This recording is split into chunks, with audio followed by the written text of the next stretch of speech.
Oke, kami dari kelompok 14. Perkenalkan, nama saya Rasa Tania dan ini rekan saya Maulana Arya. Kami di sini akan menjelaskan tentang hasil jurnal yang telah kami analisa, yaitu penggunaan metode analitik hierarki proses atau AHP dalam penentuan prioritas program kesehatan studi kasus program promosi kesehatan. Untuk latar belakangnya, permasalahan kesehatan yang kompleks menuntut pemilihan program yang tepat dan prioritas yang jelas. Selama ini, penentuan program kesehatan sering dilakukan secara subjektif tanpa dasar analisis yang terstruktur. Metode konvensional seperti Hamel dan Lobek dinilai terlalu rumit dan kurang praktis. Oleh karena itu, metode AHP dipilih karena mampu menggabungkan pertimbangan kuantitatif dan kualitatif secara sistematis. AHP memungkinkan penyusunan prioritas program kesehatan secara logis dan terukur, sehingga lebih tepat sasaran. Penelitian ini bertujuan menerapkan AHP dalam menentukan program promosi kesehatan yang paling berdampak di kota Ternate. Di sini ada tujuan dari penelitian. Yang pertama, menggunakan aplikasi metode AHP untuk menentukan prioritas program promosi kesehatan di Dinas Kesehatan Kota Ternate. Dan yang kedua adalah menentukan prioritas program dengan pertimbangan kuantitatif dan kualitatif. Lalu yang ketiga, menentukan prioritas program yang dapat diterima oleh semua stakeholder. Lalu kita masuk ke pembahasan. Di sini ada tabel skala AHP dan definisinya. Untuk skalanya di sini ada beberapa nomor. Ada nomor 1, 3, 5, 7, dan 9. Masing-masing memiliki arti yang berbeda. 1 yaitu sama pentingnya atau equal importance. Yang 3 sedikit lebih penting atau slight more importance. Yang 5 adalah jelas lebih penting atau materially more importance. Yang nomor 7 adalah sangat jelas penting atau significantly more importance. Dan nomor 9 adalah di sini mutlak lebih penting. Dan khusus untuk nilai-nilai genap seperti 2, 4, 6, dan 8, di sini ragu-ragu antara dua nilai yang berdekatan. Nah, ini adalah langkah-langkah untuk menentukan prioritas program promosi kesehatan dengan metode AHP. Ini untuk skalanya 1-9 dan ini bilangan genapnya, di mana ini artinya KPI A sama penting dibandingkan dengan KPI B. Lalu nomor 3, KPI A sedikit lebih penting dengan KPI B. Nomor 5, KPI A lebih penting dibandingkan dengan KPI B. Nomor 7, KPI A sangat penting dibandingkan dengan KPI B. Dan nomor 9, KPI A jauh sangat penting dibandingkan dengan KPI B. Dan 2, 4, 6, 8 ini adalah nilai tengah-tengah. Jadi misal skala yang terpilih ini bingung antara nomor skala 1 dan skala 3, maka yang dipilih ini adalah skala 2. Dan untuk penyusunan, untuk mendefinisikan program, di sini ada 11 program. Yang pertama adalah pendataan RTS, di sini KPI-nya A. Yang kedua, pelayanan kesehatan jiwa, untuk KPI-nya KPI B. Yang ketiga adalah pemetaan pekerja dan pembinaan kesehatan kerja, untuk KPI-nya C. Dan yang keempat adalah pengembangan media promosi budaya sehat masyarakat, KPI-nya D. Lalu nomor 5 ada pembentuk kelurahan siaga, KPI-nya E. Lalu pendamping kelurahan siaga, KPI-nya F. Dan nomor 7, lomba penyuluh kesehatan, KPI-nya G. Peningkatan perilaku hidup bersih dan sehat, KPI-nya H. Dan survei PHBS, KPI-nya I. Lalu untuk nomor 10, survei kinerja posyandu, KPI-nya J. Dan untuk nomor 11, programnya adalah revitalisasi posyandu, untuk KPI-nya adalah KPI K. Lalu untuk pembahasan selanjutnya akan dijelaskan oleh rekan saya, Arya. Silakan. Baik, terima kasih. Di sini ada pembahasan yang ketiga, yaitu melakukan perbandingan setiap KPI. Membuat tabel perbandingan prioritas setiap KPI dengan membandingkan masing-masing KPI. Proses membandingkan antara KPI diperoleh nilai prioritas KPI, seperti pada tabel yang keempat. Cara mengisinya adalah dengan menganalisa prioritas antara KPI baris dibandingkan dengan KPI kolom.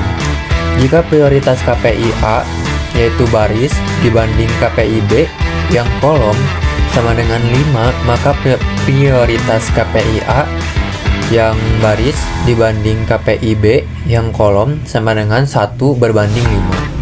Adapun hasilnya dapat dilihat pada tabel di bawah ini. Yaitu di sini kan ada KPI A. Jadi kita menghitungnya itu ke kanan ya. Jadi KPI A-nya 1, KPI B-nya 5, KPI C-nya 1, KPI D-nya 0,2 begitu seterusnya. Cara menghitungnya KPI A kan 1 dibanding dengan KPI B yang 5, jadi 1 dibagi 5 sama dengan 0,2. Nah, taruh langsung nilainya ke bawah, yaitu 0,2. Terus yang KPI C 1, KPI A dibanding KPI C 1 dibagi 1 sama dengan 1, taruh di bawahnya 1. Terus yang KPI D 0,2, KPI A nya 1 dibagi 0,2 sama dengan 0,5. Begitu seterusnya. Next, nah selanjutnya di sini ada pembahasan yang keempat, yaitu menentukan bobot pada tiap KPI. Nilai bobot ini berkisar antara 0 sampai 1. KPIA dengan KPIA sama dengan 1 berbanding 1 ditambah 0,2 ditambah 1 ditambah 5 ditambah 5 ditambah 7 ditambah 3 ditambah 5 ditambah 1 ditambah 3 ditambah 8 sama dengan 0,028 yang bagian KPIA dan KPIA.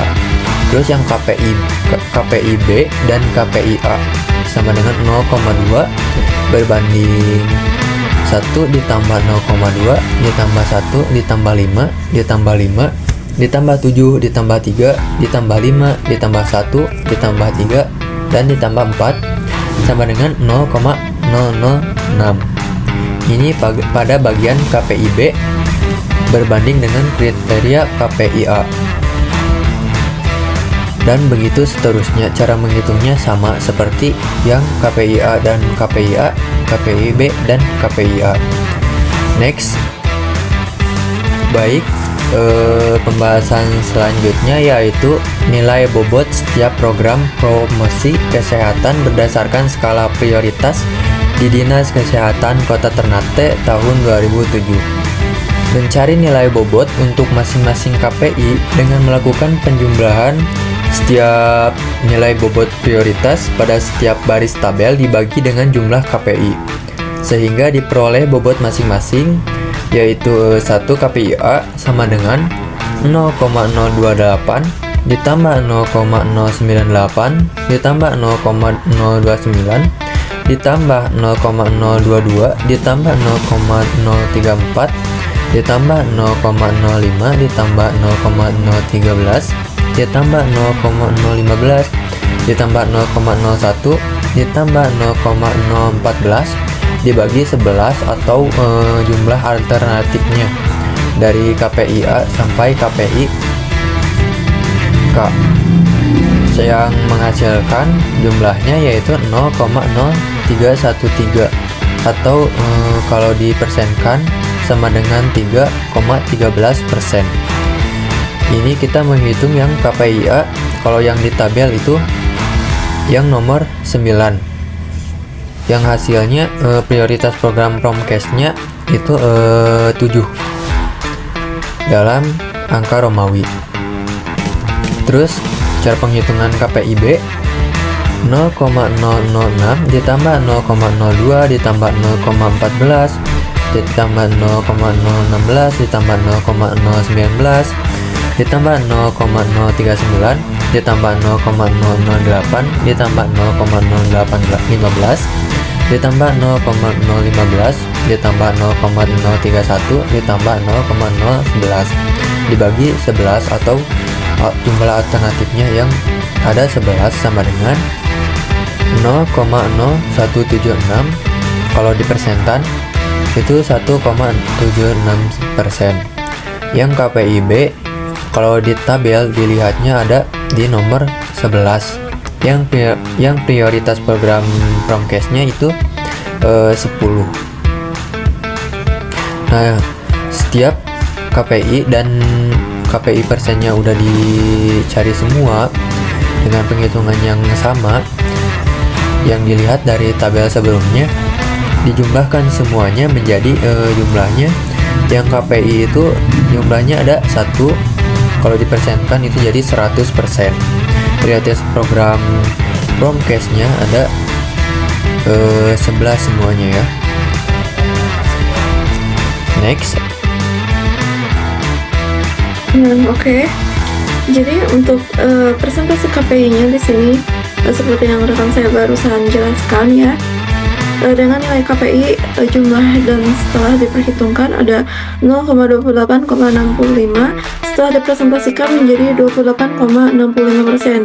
Dan setelah dijumlahkan tadi nilainya adalah atau jumlahnya KPI-nya 1 atau persentase KPI-nya adalah 100%.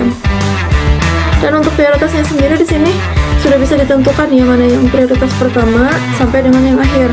Untuk yang pertama di sini ada di angka 28,65%, lalu selanjutnya yang kedua ada di 20,05% dan yang ketiga ada di 8,82%. Nah, jadi sehingga jumlah total bobot semua KPI seperti yang tadi saya bilang, 1 dan 100% sesuai dengan kaidah pembobotan di mana jumlah total bobot harus bernilai 100. Dari analisis tersebut diperoleh bahwa program pendampingan kelurahan siaga 28,65% hasilnya menempati prioritas pertama. Kemudian pembentukan kelurahan siaga ada di persentase 20,05%, dan program yang merupakan prioritas terakhir adalah pelayanan kesehatan jiwa, yaitu dengan persentase 1,76%.